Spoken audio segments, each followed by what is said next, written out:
Okay, we're back again with the next part on this vector drawing tools in Photoshop, and we got up to the point where we'd got all the, I think I've lost my window with the layers. Oh no, wait, there we are. The layers window, we got all the layers combined into one layer here, so I'll just put that layers panel back into the dock down here because we don't need that in there. And the next thing we did in the session was we went up to edit, and actually you won't actually be seeing this, but trust me, we went to edit, transform, and we went to distort for our combined thing here. And with distort selected, we can actually select any of the points and move them around, so we can make this look like it's in a 3D space kind of thing, so that it looks a little bit more realistic. And obviously you'll move yours where you think it fits best, but that will do me. And I can just click on the little tick up the top here to commit that transform, and I'll just move it slightly off to the side here. Next thing we did was we wanted to create a chain for the tag, and so I'll bring the background back again, so it's the visibility of the background back, so it's clearer to see here. But we then went to the pen tool to do this, so I selected the pen tool, and it's set to make a path. Notice up here on the options that you can actually ask it to make a shape, but we want a path. And then I clicked with just one click, and then the next click I did, I clicked and dragged to form the vector curve, and then I'll click and drag again here. Now it's not critical exactly where this goes, but I'll click and drag it. We want it to go through the hole here and then come out the other side somewhere, and click down here, and now we have a path. I can go back and modify any of these points. So with the pen tool still selected, notice if I mouse over that a point, I can tell it I want to lose that point, or if I click, move it over the line itself, I can add a point. Or if I hold down my command key when the path still selected, I can click on any of these points and modify the curve of it. So you know, if I want to rearrange that curve, I can actually move the point around too. So just clicking and dragging on the point, I can move the point where I need it. So we've got the path selected, and this time I'm going to go to my path panel and save that path, and I'll call it chain, because what we're going to do here is make a little chain. And again, we want to make sure we've got the brush at a suitable size for the chain. Now I've selected the brush tool there. If I mouse over, you can see it's fairly narrow. I might make it a little bit more narrow than that. It's got 100% hardness again, which we want, and I'll take it down to maybe 6. That might be good. Maybe a little bit more than 6. Maybe I'll actually tell it I want to have 8 pixels. Okay, and that's yeah, that's going to be pretty narrow. And with my paths panel still selected, this time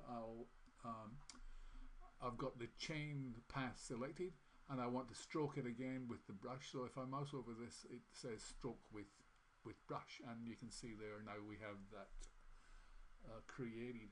Only trouble is I didn't make a new layer for this. I'll just undo that, and I should have made a new layer here. So I'll go to my layers panel, click on the little, click on the correct icon, and we'll call this chain string, because it's the string I'm getting first. And now again, I'll just click on this path panel here and create that path. Now it doesn't look right because it's sticking over the top of the, it's also going over the top of the tag right now, but we'll fix that. So the next thing we want to do is we want to select another brush, and this time this brush is going to be, I'm going to make a new layer here as well, so I'll just click new layer and call this one chain bobbles. This is going to be the bobbles of the chain. And so I'll put my paths panel back in the dock there, and this time I want to get the brush, the settings for the brush. So I'll go up to my, because I haven't got that panel showing on in my setup here, I'll go up to brush, and it'll bring up all the brushes here. And under shape dynamics here, I've got a size of 8 pixels. I want that slightly bigger, so I'll just get my mouse over. I'll see if maybe 15 might be good, no, a bit bigger than that. Maybe 20.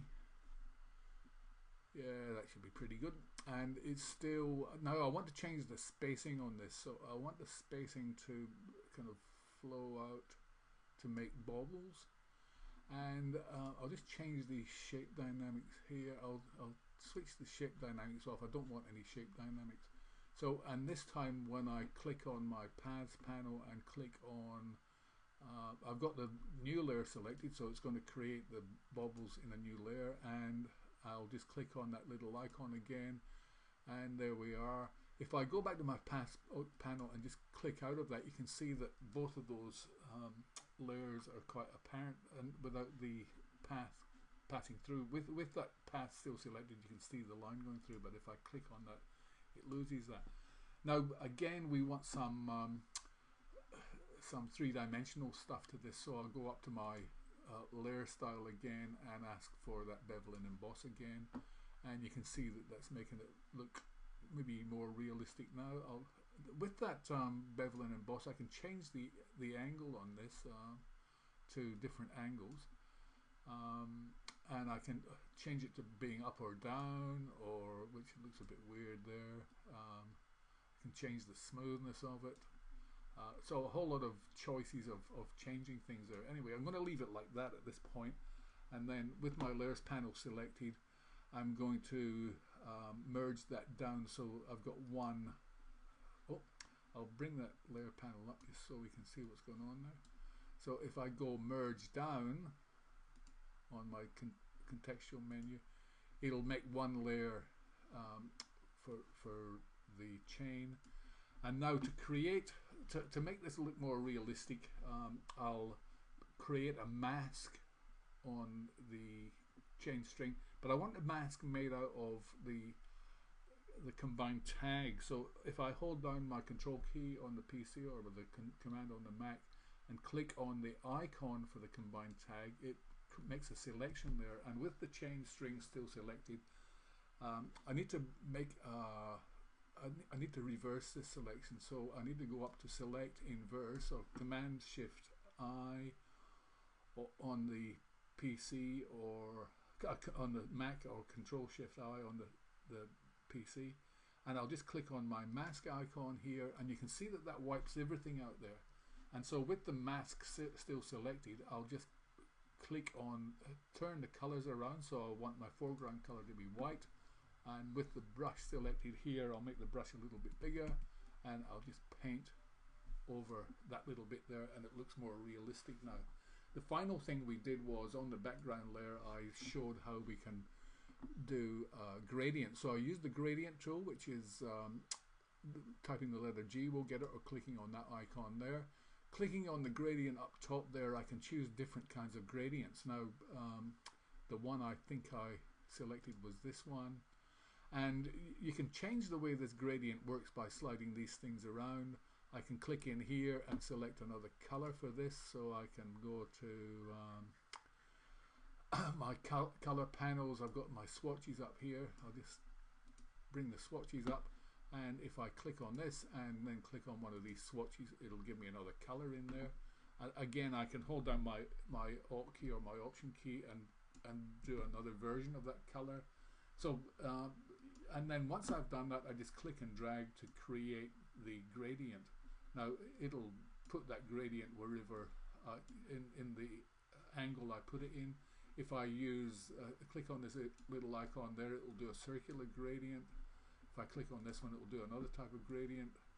So have a bit of a play with that. And then finally, I could actually put a drop shadow on the whole thing there. So if I go to if I get these two, if I merge this one down with the other one, so I go to merge down, I'll just bring this up again. But we're up to 9 minutes here, I better finish this quick.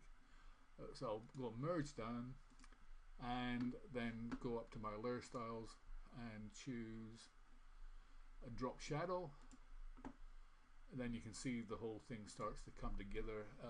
The kind of power you have with this to make drawings however you want. So I'll end that one there, and we'll have another one down the track.